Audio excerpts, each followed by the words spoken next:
Assalamualaikum warahmatullahi wabarakatuh. Alhamdulillahi rabbil alamin. Wassalatu wassalamu ala ashrafil anbiya'i wal mursalin wa ala alihi wa sahbihi ajma'in. Subhanaka la ilma lana illa ma 'allamtana innaka antal alimul hakim. ولا حول ولا قوة إلا بالله العلي العظيم. رب اشرح لي صدري ويسر لي أمري واحلل عقدة من لساني يفقه قولي. Alhamdulillah. Marilah sama-sama kita memanjatkan kesyukuran kita ke hadirat Allah Subhanahu wa taala dengan kurniaannya, dengan kasih sayangnya, masih lagi diberi keselamatan kepada kita, kesihatan untuk kita terus mentaati perintah-perintah Allah Subhanahu wa taala, meninggalkan segala larangannya. Mudah-mudahan kita semua sentiasa dirahmati oleh Allah Subhanahu wa taala. Pada malam ini seperti biasa kita akan sambung lagi bacaan hadis daripada kitab Wasailul Wusul ila Syama'ilir Rasul. Tajuk yang sedang dibacakan sekarang ini adalah riwayat-riwayat hadis-hadis yang menceritakan tentang ibadah baginda Rasulullah sallallahu alaihi wasallam. Qala al-musannif rahimahullahu ta'ala wa nafa'ana bihi wa bi'ulumihi fid dharain amin.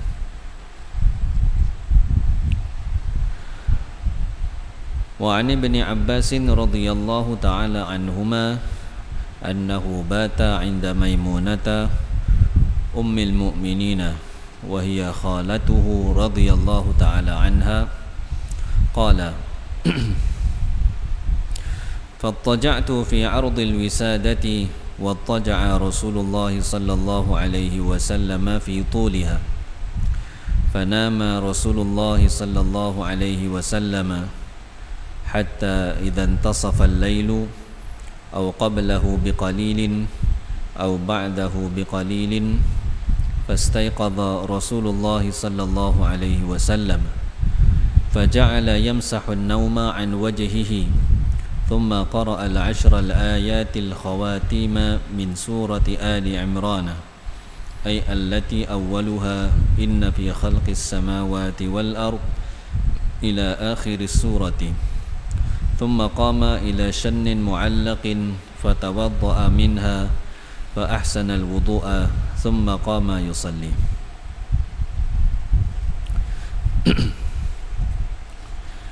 Diriwayatkan daripada Ibnu Abbas radhiyallahu taala anhuma, yakni Abdullah bin Abbas radhiyallahu taala anhuma, bahawa beliau telah bermalam di rumah Sayyidatina Maimunah Ummul Mukminin radhiyallahu anha.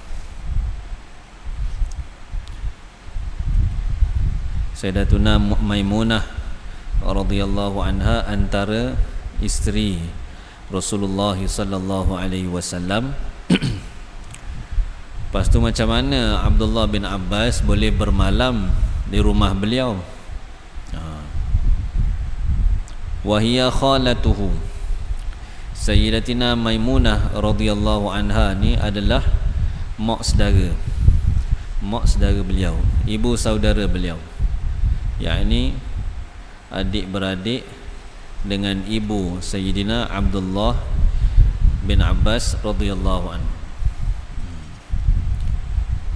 Jadi pada ketika itu Sayyidatina Maimunah radhiyallahu anha adalah isteri pada Rasulullah sallallahu alaihi wasallam, dan pada ketika itu Rasulullah sallallahu alaihi wasallam berada di rumah yang sama. Kata beliau, maka saya telah berbaring di bahagian tepi bantal. Bantal memanjang itu. Jadi kata Sayyidina Abdullah dibaring belah tepi. Dia ni budak lagi. Dan Rasulullah sallallahu alaihi wasallam berbaring di tengah bantal. Yakni Rasulullah bersama Sayyidatuna Maimunah radhiyallahu anha baring di tengah. Tidur macam biasalah. Abdullah bin Abbas dia duduk tepi baring.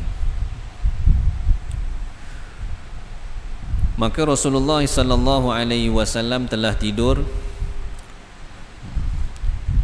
sehingga apabila tiba pertengahan malam ataupun sebelum sedikit daripada tengah malam ataupun selepas sedikit daripada tengah malam, ada beberapa riwayat. Satu riwayat sebut bila sampai tengah malam, ada riwayat sebut sebelum sampai tengah malam, sebelum sikit sampai nak sampai tengah malam, ataupun dah lebih setengah malam. Maka Rasulullah sallallahu alaihi wasallam telah bangun. Baginda bangun daripada tidur, faja'ala yamsahu an-nauma an wajhihi.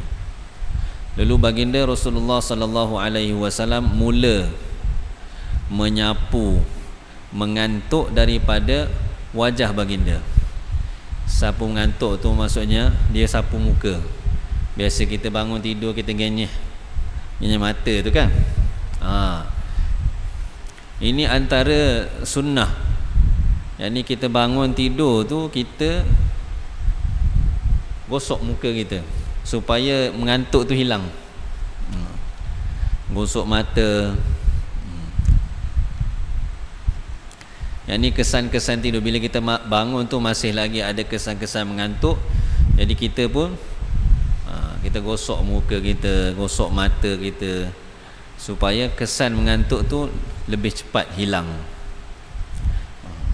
Kemudian baginda sallallahu alaihi wasallam membaca 10 ayat yang terakhir daripada surah Ali Imran. Baca surah ayat yang terakhir, 10 ayat yang terakhir daripada surah Ali Imran. Ayat yang dimulai dengan inna fi khalqis samawati wal ardi wa ikhtilafil laili wan nahari la ayatin liulil albab, sampai akhir surah Nabi baca. Maka kata ulama, antara sunnah juga apabila kita bangun daripada tidur, dengan syarat kita tidak ada hadas besar lah, kita tidak berhadas besar, yakni tidak dalam keadaan berjunub ataupun dalam keadaan haid ataupun nifas. Bangun tidur, maka sunat kita baca ayat ni, 10 ayat yang terakhir. Kalau boleh hafal molek sangatlah. Ataupun paling kurang kata ulama, bila kita bangun tidur bacalah sedikit ayat Al-Quran. Mana-mana ayat lah yang kita ingat, baca sedikit ayat Al-Quran. Tujuan dia apa? Tujuan dia apabila kita membaca ayat-ayat suci Al-Quran ini, dia akan menghilangkan rasa sifat malas yang ada pada ketika bangun tidur tu. Sebabnya bila kita tidur ni, setan dia akan ikat kita, 3 ikatan. Dia akan ikat. Kalau kita bangun semata-mata, ikatan tu tak terlepas, tak terbuka, tak terungkai, menyebabkan kita pada hari itu rasa tak ceria, rasa tak semangat. Bila kita mulakan hari kita, bila bangun sahaja baca ayat Al-Quran, bangun sahaja baca zikir, doa. Dalam hadis yang lain disebut, bila satu orang tu bangun, dia baca ataupun dia ingat Allah Subhanahu wa taala, maka terputus satu ikatan. Terputus satu ikatan. Kemudian bila dia pergi berwuduk, siap-siapkan diri dia berwuduk, putus lagi satu ikatan. Kemudian bila dia solat 2 rakaat, yakni solat subuh, putus lagi satu ikatan, maka pada hari itu dia akan ceria, rasa segar, rasa bersemangat. InsyaAllah. Khair. Jadi sunat kita bangun daripada tidur, paling kurang kalau kita tak mampu, bacalah doa bangun tidur. Doa bangun tidur pendek aja. Alhamdulillahilladzi ahyana ba'dama amatana wa ilaihin nusyur. Segala puji bagi Allah alladzi ahyana, yang telah menghidupkan kita daripada mati, ba'dama amatana, selepas dia mematikan kita, wa ilaihin nusyur, dan hanya kepada dialah an-nusyur, tempat kembali. Khair. Kemudian baginda sallallahu alaihi wasallam bangun menuju kepada sebuah geriba, satu geriba bekas air yang diperbuat daripada kulit, yang digantung. Nabi ambil air daripada geriba tersebut, bekas air tersebut, fatawadda'a minha, lalu baginda berwuduk daripadanya. Fa ahsanal wudu'a, dan baginda sallallahu alaihi wasallam menyempurnakan wuduk. Walaupun wuduk di tengah-tengah malam, bangun tengah malam, tapi wuduk Nabi tetap wuduk yang sempurna. Wuduk yang sempurna maksudnya dengan segala sunat-sunat wuduk dipelihara, dijaga, disempurnakan. Ini pun antara yang perlu kita terapkan. Biasa kita wuduk biasalah. Kalau nak cepat ambil hak rukun je. Ada tambah sikit, ditambah sikit. Kalau kita baca bab wuduk, maknanya sunat-sunat wuduk tu banyak. Cuma nak buat tu, masya-Allah, sunat-sunat wuduk. Tapi Nabi dalam setiap wuduk, baginda akan wuduk dengan sempurna. Baginda sempurnakan wuduk. Rukun-rukun wuduk tu pastilah. Sunat-sunat wuduk pun Nabi sempurnakan. Dan Nabi SAW sempurnakan wuduk tanpa sedikit pun berlaku pembaziran.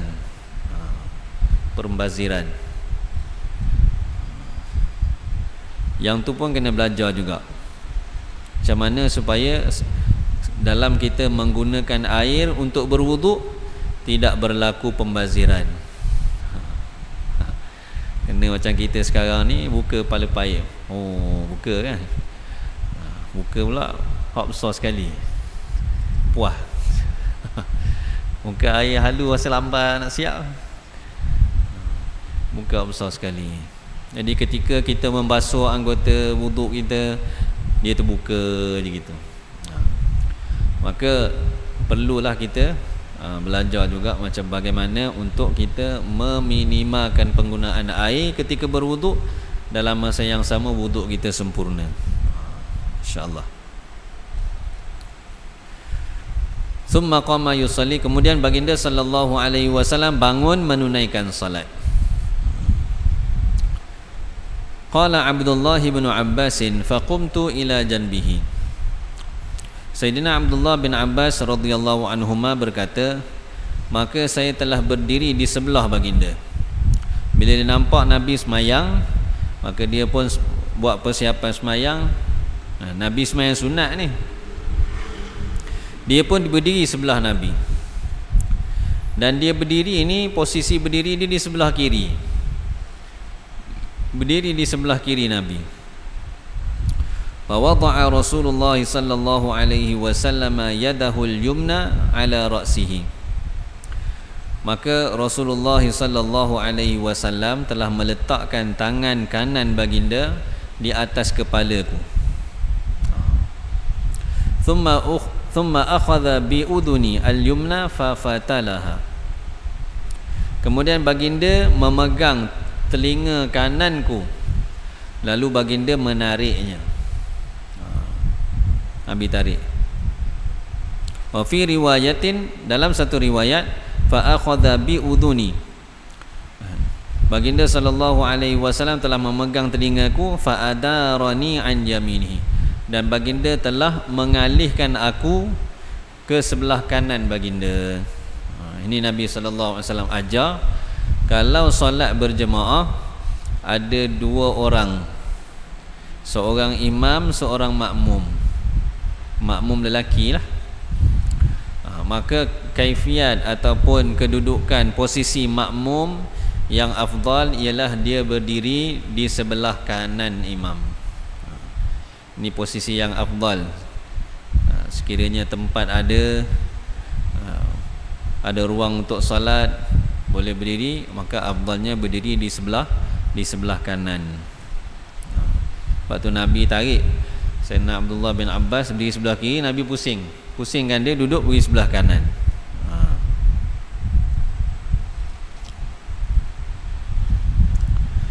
Fa shalla raka'ataini, kemudian baginda salat 2 rakaat.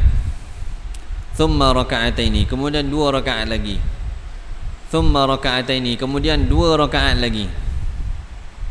Thumma raka'ataini, kemudian 2 rakaat lagi. Thumma raka'ataini, kemudian 2 rakaat lagi. Thumma raka'ataini, kemudian 2 rakaat lagi. 6 kali disebut. Maknanya 12 rakaat Nabi salat. Thumma autara, kemudian baginda salat 1 rakaat. Jadi berdasarkan riwayat ini dan juga riwayat-riwayat yang lain, maka sebahagian ulama mengatakan bahawa solat witir ni maksima dia ialah 13 rakaat. 13 rakaat. 2 6 kali 12, kemudian Nabi ganjilkan dia dengan 1 rakaat, jadi 13. Cuma pendapat yang mu'tamad di dalam mazhab al-Imam Asy-Syafi'i pun berdasarkan riwayat-riwayat juga, yang mu'tamadnya ialah solat witir maksimanya ialah 11 rakaat. 11 rakaat paling banyak lah tu. Maknanya kalau satu orang dia nak buat lebih daripada 11 dengan niat witir, tak jadi. Tak jadi. 11 rakaat dia had maksima dia.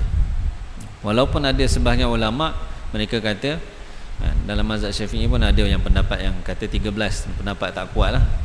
Yang kuatnya 11. Yang sebelah ni kata kenapa jadi 13 ni, sebab ada 2 rakaat yang bukan solat witir. Daripada 13 yang Nabi buat tu, 2 rakaat yang pertama dipanggil muqaddimah. Dia belum lagi solat witir, muqaddimah. Ada riwayat-riwayat yang lain lagi sebut 2 rakaat tu adalah 2 rakaat solat sunat isyak Nabi buat.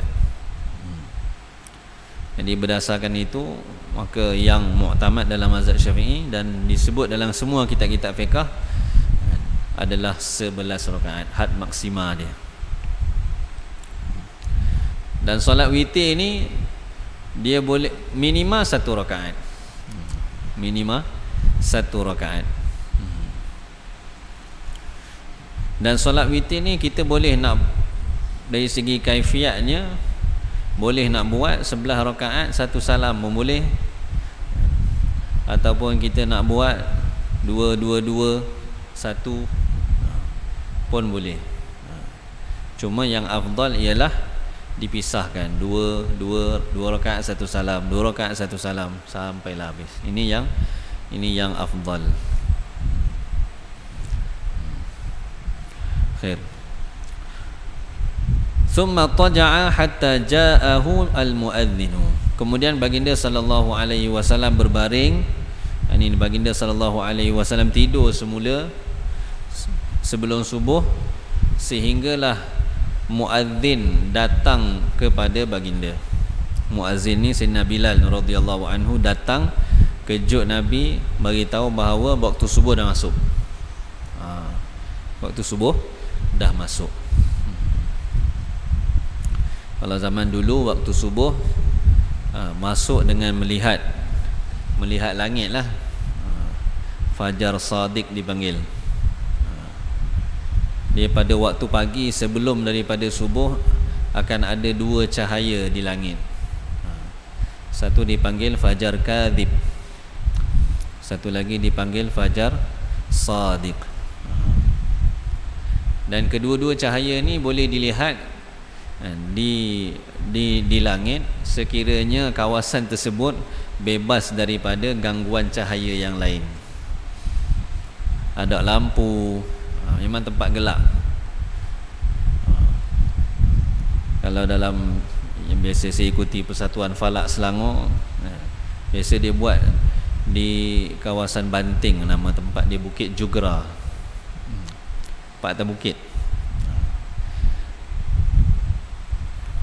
Kita tengok bangun awal pagi, tengok Fajar Sadiq, cahaya tu menunjukkan telah terbit fajar, waktu subuh bermula. Khair. Jadi Sayyidina Bilal datang kepada Nabi SAW, bagi tahu pada Nabi bahawa waktu subuh telah pun masuk, supaya Nabi SAW buat persiapan. Kemudian Nabi keluar mengimami para sahabat solat subuh. Faqama, selepas Sayyidina Bilal radhiyallahu anhu datang kejut Nabi, baginda pun bangun, yakni buat persiapan untuk solat. Fasalla raka'ataini khafifataini, kemudian baginda sallallahu alaihi wasallam solat 2 rakaat yang ringan, yakni 2 rakaat yang ringkas. Maka kata ulama, sunat qabliyah subuh ni ialah solat sunat yang ringan, tidak dibaca surah-surah ataupun ayat-ayat yang panjang. Dia ringkasnya. Ringkas tu maksudnya tidak dibaca ayat-ayat yang panjang. Dalam hadis sebut baginda sallallahu alaihi wasallam solat 2 rakaat yang ringan. 2 rakaat yang ringan ni solat sunat subuh, sebelum subuh. Dan baginda sallallahu alaihi wasallam solat 2 rakaat sunat qabliyah subuh ni di rumah, dalam rumah. Summa kharaja fa shalla subha, kemudian baginda sallallahu alaihi wasallam telah keluar dan mengimami para sahabat solat subuh. Ini yang biasa diamalkan oleh baginda sallallahu alaihi wasallam. Dan dalam mazhab kita pun afdalnya solat sunat ni di rumah. Solat sunat ni afdalnya di rumah. Buat di masjid tak ada masalah, boleh, harus. Boleh buat di rumah lebih baik. Kalau rumah kita jauh, kira-kira kalau kita buat solat sunat di rumah, memang mai masjid tak dan. Orang dah takbir dah, semayang di masjid, mari awal.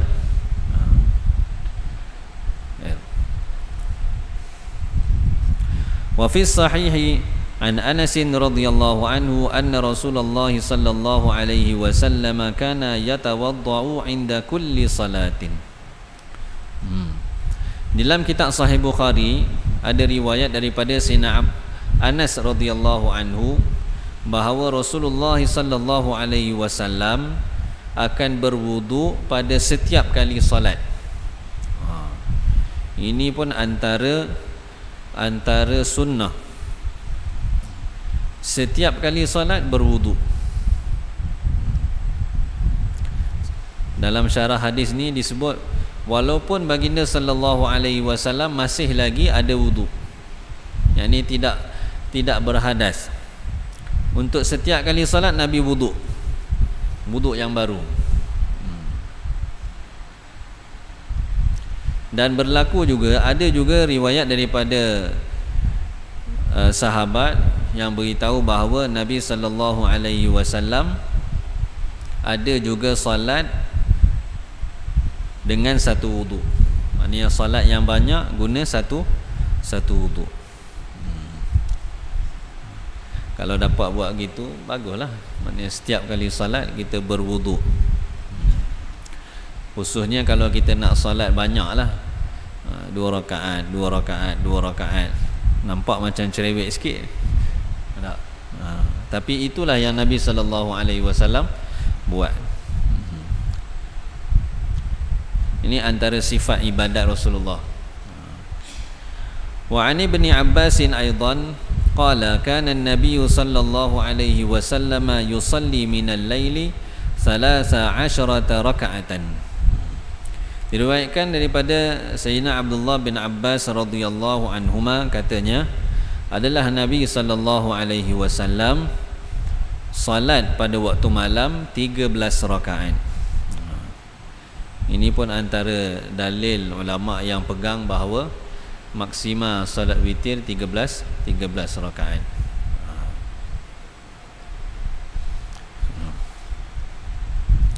Wa an Aisyah radhiyallahu anha anna an-nabiy sallallahu alaihi wasallam kana idza lam yusalli bil laili mana'ahu min dhalika an-nawm aw ghalabathu 'aynahu shalla min an-nahari 12 raka'atan. Diriwayatkan daripada Sayyidatina Aisyah radhiyallahu anha bahawa Nabi sallallahu alaihi wasallam apabila tidak salat di waktu malam, yakni kalau Nabi sallallahu alaihi wasallam tidak terjaga di waktu malam untuk salat, mana'ahu min dhalika an-nawm, baginda terhalang daripada menunaikan salat disebabkan tidur. Maksudnya tak sedar. Nabi pun manusia juga, tertidur. Niat nak bangun dah masa awal-awal tidur, kita niat nak bangun untuk solat di tengah-tengah malam, tapi tersedar subuh dah, tak ada masalah. Berlaku juga pada Nabi sallallahu alaihi wasallam, bahkan pernah berlaku pada Nabi sehingga terlepas waktu subuh pun pernah berlaku. Ini Nabi dalam perjalanan kemudian berehat, sedar-sedar matahari panas pun berlaku. Jadi itu benda tu biasa untuk manusia. Au ghalabathu 'ainahu, ataupun baginda sallallahu alaihi wasallam dikuasai oleh mengantuk. Bangun tapi terlampau mengantuk, mungkin terlampau letih. Kita kadang-kadang terlampau letih, bunyi jam tu ditutup saja je. Ni sedar bunyi tapi ditutup. Kadang-kadang terlampau mengantuk, kita tak tersedar. Maka baginda sallallahu alaihi wasallam salat di waktu siang 12 rakaat. Nabi ganti balik, Nabi qada. Jadi dalam mazhab kita pun disunatkan, kalau kita tertinggal mana-mana salat sunat, dan khususnya salat-salat sunat yang kita biasa buat, yang kita biasa buat, kemudian kita terlepas daripada melakukannya, tak dapat buat disebabkan sesuatu yang yang menghalang kita, maka sunat kita qada solat sunat tu, kita ganti balik. Tujuan dia supaya kita ni tak selesa selepas dah tak buat tu, kita tak rasa selesa. Maksudnya kita tidak biasakan diri kita untuk tak buat pula. Sebab dia kadang-kadang benda payah ni kita buat tapi di dalam keadaan susah. Nak bangun semayang malam, masya-Allah, nak semayang sunat 2 rakaat bukan senang. Semayang sunat, cuba pergi ke budak-budak, semayang sunat 2 rakaat, masya-Allah, gelepar. Kalau boleh bagi salam, assalamualaikum, assalamualaikum, lari dah. Dah 2 rakaat. Semua 2 rakaat bukan lama pun, 2 minit 3 minit je. Tapi susah nak buat. Jadi yang boleh buat ni dia memang dia lawan, dia nak buat, nak dapat pahala. Cuma kadang-kadang kita terlepas. Ada uzur, tak boleh buat. Jadi bila dia sekali tak buat tu, kadang-kadang dia main seronok. Dia rasa dah kau nak buat banyak boleh buat benda lain pula. Dia supaya tak berlaku kita meninggalkan amalan yang kita dah biasa buat tu, maka disunatkan kita qada, ganti balik. Supaya kita ni sentiasa ingat, kita ada semangat untuk kita tunaikan semula. Dan dia tinggal tu, dia dah rasa selesa dah, habis tinggal terus dah. Susah dah nak mula semula, InsyaAllah. Jadi ini antara sifat ibadat baginda sallallahu alaihi wasallam. Solat sunat yang Nabi terlepas, Nabi qada balik. Wa an Abi Hurairah radhiyallahu ta'ala anhu 'anil Nabi sallallahu alaihi wasallam qala idza qama ahadukum minal laili falyaftatih salatahu bi rak'ataini khafifataini. Diriwayatkan daripada Sayyidina Abu Hurairah radhiyallahu taala anhu daripada Nabi sallallahu alaihi wasallam, baginda bersabda, apabila bangun salah seorang daripada kamu di waktu malam, yakni bangun untuk solat malam, falyaftatih salatahu, maka hendaklah dia mulakan solatnya bi raka'ataini khafifataini, dengan 2 rakaat yang ringan. Panah enjin panggil. Nabi suruh kita panah enjin dulu. Baru bangun tidur kan, masih ada rasa-rasa mengantuk lagi, masih belum ada kecergasan yang maksimal lagi. Jadi Nabi kata, bila nak solat waktu malam, bila kita bangun nak solat waktu malam, mulakanlah dengan solat 2 rakaat yang ringan. 2 rakaat yang ringan. Jangan bangun-bangun terus baca Yasin serakaat. Habis 2 rakaat tidur selalu. Bergerak lah. Dimula dengan 2 rakaat yang ringan. Tujuan dia apa dia? Supaya jiwa kita ni bila dia ringan tu dia rasa pendek je. Jadi dia semangat nak tambah lagi. Kalau kita mula yang berat, baca panjang, sedangkan kita pada waktu tu masih lagi letih, masih lagi mengantuk, dia nak terus dah sambung lagi 2 rakaat dah tak malah. Jadi mula dengan 2 rakaat yang ringan, maksudnya sedikit-sikit buat 2 rakaat ringan, lepas tu baru panjang sikit, lepas tu tambah lagi. Ini antara sunnah.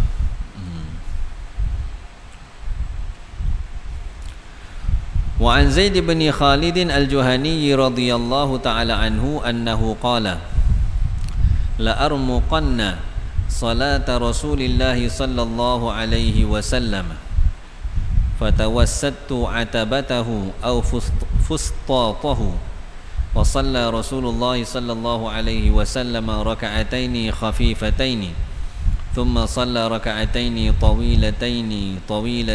tawilataini ذكر لفظ طويلتين 3 مرات للتأكيد مبالغة في طولهما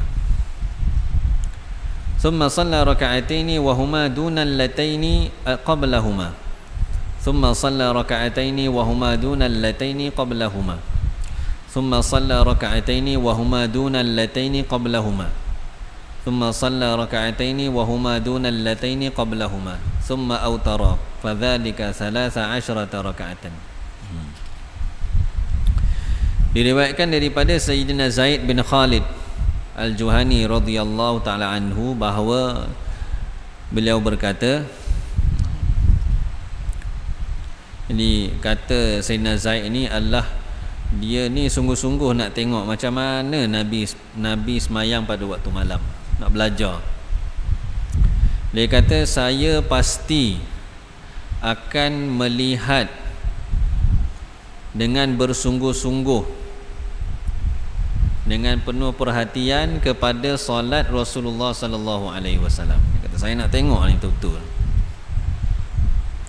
Maka kata beliau, saya telah tidur di depan pintu baginda supaya boleh nampak. Jadi pada waktu malam baginda sallallahu alaihi wasallam telah solat 2 rakaat yang ringan. Nabi sallallahu alaihi wasallam mula dengan 2 rakaat yang ringan. Kemudian baginda sallallahu alaihi wasallam solat 2 rakaat yang panjang. Panjang 3 kali disebut. Nak bagi tahunya sangat panjang. Sahabat bila kata sangat panjang tu maknanya panjang lah tu. Kalau kita panjang kita tak sama dengan panjang yang sahabat punya. 3 kali disebut. Nak bagi tahu panjangnya. 2 rakaat, selepas 2 rakaat yang ringan tu Nabi solat 2 rakaat panjang tu. Kemudian selepas 2 rakaat yang panjang ni baginda sallallahu alaihi wasallam solat 2 rakaat pula, dan kedua-duanya adalah kurang sedikit, yakni kurang panjang daripada 2 rakaat yang sebelumnya. Mula-mula 2 rakaat yang ringkas, kemudian selepas tu 2 rakaat panjang, kemudian 2 rakaat lagi selepas ni pendek sikit daripada hak panjang tadi. Kemudian baginda sallallahu alaihi wasallam solat lagi 2 rakaat, dan kedua-dua rakaat tersebut kurang daripada 2 rakaat yang sebelumnya, pendek lagi. Kemudian baginda sallallahu alaihi wasallam solat 2 rakaat lagi, dan kedua-dua rakaat tersebut kurang daripada 2 rakaat sebelumnya. Makin pendek. Ringkas, panjang, pendek sikit, pendek lagi, pendek lagi. Kemudian baginda sallallahu alaihi wasallam solat 2 rakaat, dan kedua-dua rakaat tersebut kurang daripada ataupun lebih pendek daripada 2 rakaat sebelumnya. Jadi Nabi solat berapa rakaat? 2 rakaat yang ringan, kemudian 2 rakaat yang panjang, kemudian 2 rakaat yang pendek sikit, 2 rakaat lagi yang pendek sikit, 2 rakaat lagi pendek sikit, kemudian 2 rakaat lagi yang pendek sikit. Jadi 6 jadi 12. Kemudian baginda sallallahu alaihi wasallam salat 1 rakaat. Maka kesemua salat itu adalah 13 rakaat. Jadi kata ulama, yang 2 rakaat yang ringan tu itu tak termasuk witir. Itu adalah muqaddimah. Muqaddimah dipanggil muqaddimatul witri. Belum witir lagi, di muqaddimah aja, panah enjin. Di 11 rakaat yang selepasnya itulah yang witir yang Nabi sallallahu alaihi wasallam buat.